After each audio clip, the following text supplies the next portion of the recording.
Temu lagi di Hot Room. Kita akan melihat dulu rekaman video berikut ini, tanggapan masyarakat atas wacana tarif baru ini.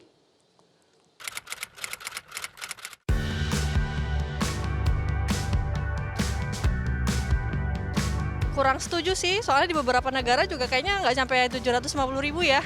Tarifnya kurang setuju karena kan Yogyakarta atau Jawa Tengah itu UMR-nya masih di bawah 4 juta tuh Kak. Jadi menurut aku sih kayak keberatan gitu sih untuk dinaikin 750.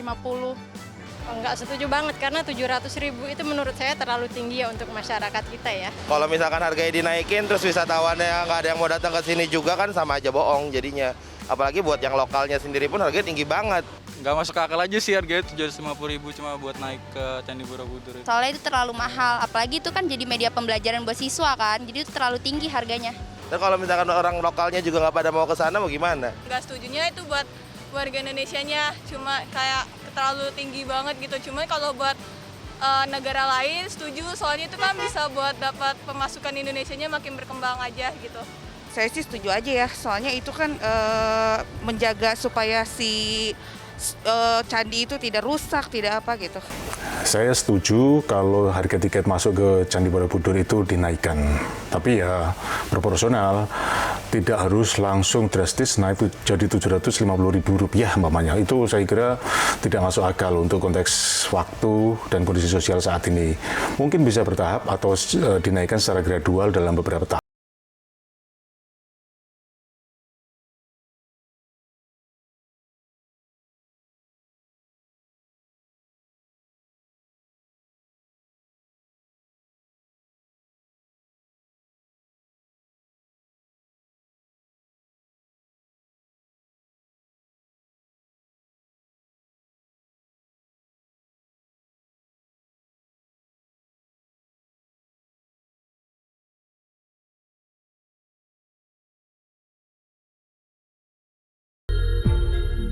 Oke, sekarang saya mau bertanya kepada Pak Hari, arkeolog.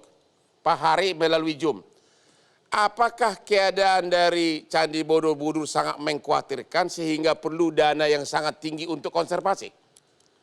Saya kira apa yang dilakukan di Candi Borobudur ini salah satu bagian dari inovasi untuk menyelamatkan Candi Borobudur dari kerusakan. Tetapi kalau saya melihat sendiri dengan tiket yang 750.000 ini, saya bandingkan dengan Raja Ampat, termasuk wisata yang mahal. Cuma bedanya kalau di Raja Ampat itu wisata konservasi bawah air. Seperti diketahui kalau di Raja Ampat itu satu orang yang berkunjung ke sana itu harus mengeluarkan uang 6-8 juta. Itu untuk satu paket perjalanan, belum dari Jakarta ke Sorongnya. Jadi terkait dengan harga tiket untuk naik ke Candi Borobudur ini, saya lihat ini salah satu inovasi untuk menyelamatkan candi sendiri. Padahal kenapa harus diselamatkan, Pak? Maksud saya, kenapa harus diselamatkan? Emang keadaan dari Candi Borobudur sudah rusak atau mengkhawatirkan? Kalau memang perlu diselamatkan jumlah orang, kenapa nggak dibatasin aja jumlah yang bisa naik? Seperti kita ketahui kalau Candi Borobudur itu kan dibuat oleh tahun 782 ya, sampai 812 Masehi, itu sudah 1000 tahun lebih, dan tentu saja dia berupa susunan batu dan tidak ada semen perekatnya. Jadi kalau memang dikhawatirkan adalah terlalu banyak orang naik, kenapa nggak dibatasin aja jumlah orangnya? Batasin aja hanya boleh 120 orang sehari. Kenapa harus dikaitkan ke harga yang sangat tinggi? Kalau seperti yang saya sampaikan tadi, Bang, ini jadi kayaknya untuk harga tinggi ini mencontoh terkait dengan Raja Ampat. Jadi untuk melindungi konservasi bawah air di Raja Ampat itu dengan cara menaikkan paket wisata yang harga tinggi. Ya, tetapi Raja Ampat itu kan paket wisata. Ya. Ini kan hanya naik doang. Maksud saya, kalau memang benar Bapak dari segi arkeolog, Bapak setuju nggak bahwa jumlah orang memang harus dibatasi? Bapak mengatakan iya. Ya kenapa nggak jumlah orangnya aja dibatasi? Selesai. Nggak usah dikaitkan dengan harga yang sangat tinggi. Pembatasan orang, saya setuju. Cuma mengenai harga, seperti yang saya sampaikan tadi, ini sepertinya melihat Raja Ampat, tetapi mungkin bisa dipertimbangkan. Lebih baik kalau menurut saya sendiri, mungkin bagi pengunjung harus daftar tunggu. Mungkin melalui aplikasi untuk daftar untuk mengunjungi, jadi ada jadwal tersendiri. Kalau untuk misalkan harga ini banyak yang kontra, tentu harus dipertimbangkan juga. Tetapi mungkin salah satunya dengan itu tadi. Oke, terima kasih. Pak Azril, pengamat pariwisata, Bapak setuju nggak? Mana? Setuju nggak jumlah orang saja dibatasi tanpa dikenakan tarif yang sangat tinggi? Dan keadaan di sana sebenarnya gimana? Sebenarnya Pak memang betul. Jadi mungkin dari Akhirul harus lebih menjelaskan. Memang ada penurunan per tahun tanpa ada beban. Jadi beban candi itu sendiri juga sudah turun ya. Antara 2 mili sampai 4 senti itu per tahun. Itu ya. Tapi tambah beban ya. Jadi pembatasan itu mutlak. Mutlak. Tetapi masalah jumlahnya itu jadi pertanyaan. Yang dibilang 120 per hari, bukan hitungannya itu ada PCC, jadi physical carrying capacity. Itu hitungannya itu sebenarnya 1.200 per day, per hari. Tapi kalau per jam itu bisa menjadi 120, itu per jam. Nah, jadi ini juga masalah perhitungan saja dengan rumus yang sama, itu beda-beda.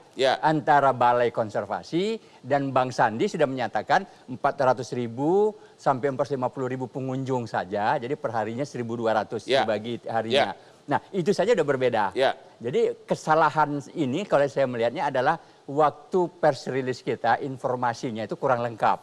Jadi menurut Bapak, pilihan yang tepat bagaimana? Membatasi jumlah pengunjung tanpa menaikkan harga tiket, atau seperti sekarang dibatasi tapi harga tiket membubung tinggi? Coba kita bandingkan Bang, dengan luar negeri. Angkor Wat yang mirip, ada juga upacara agamanya. Itu untuk lokal, Wisnus itu tidak membayar. Barangkali kita tanyakan lokal nanti, tidak bayar? Tidak bayar. Kita keluarin dulu di grafisnya nih, harga-harga seperti di luar negeri. Seperti Taj Mahal yang saya bangun untuk istri. Ini dia nih, coba. Ini Colosseum di Roma, cuma 372.000. Coba, ya.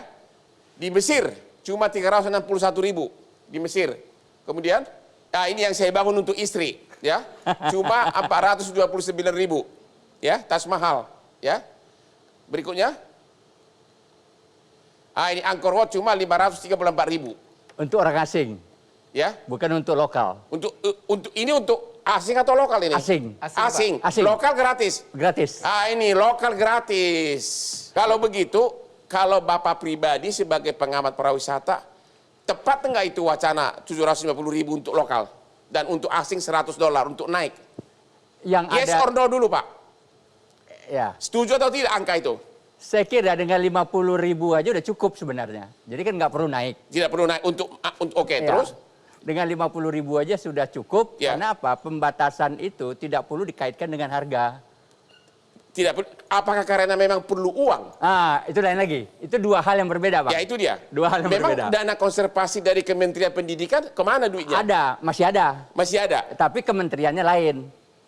Kementeriannya lain. Tapi kan uangnya itu kan diperuntukkan untuk ini. Harusnya. Jadi menurut Bapak harusnya dana itu aja yang dipakai? Sebenarnya iya. Jadi menurut Bapak itu tidak tepat wacana itu, menaikkan harga tinggi itu? Betul. Karena dengan harga saja kita masih mempertanyakan harga yang Rp50.000 itu juga. Itu untuk apa saja. Tapi untuk kebersihan dan layanan sih oke. Tidak ada pertanyaan dari masyarakat. Saya mewakili masyarakat bahwa dengan 50.000 juga sebenarnya ingin bertanya kita. Apakah sudah tepat atau tidak? Apalagi sudah naik demikian. Kecuali harga itu dinaikkan. Seperti tadi di piramida, itu ada kena harganya sekian dolar itu untuk asing yang mau menonton. Dan itu dapat servis balik. Nah, servis baliknya itu adalah ada pertunjukan disebut sound and light. Benar. Jadi servis itu yang kita terima. Benar. Bukan karena masuknya aja. Kalau masuknya itu beberapa tempat kayak seperti Grand Palace di Thailand, kemudian Menara Eiffel ya, itu hanya bayar $1, hanya untuk transportasi saja bayar itunya. Jadi unmukhlak. Jadi impossible hanya dikaitkan dengan. Tetapi kalau ada suatu hal tertentu biaya konservasi, padahal memang betul itu sudah ada dari kementerian. Kita istirahat dulu. Berikutnya kita akan tanya kepada perwakilan dari keagamaan karena kebetulan candi ini kan dipergunakan juga untuk kegiatan keagamaan. Apa pendapat mereka? Ketemu lagi di Hot Room.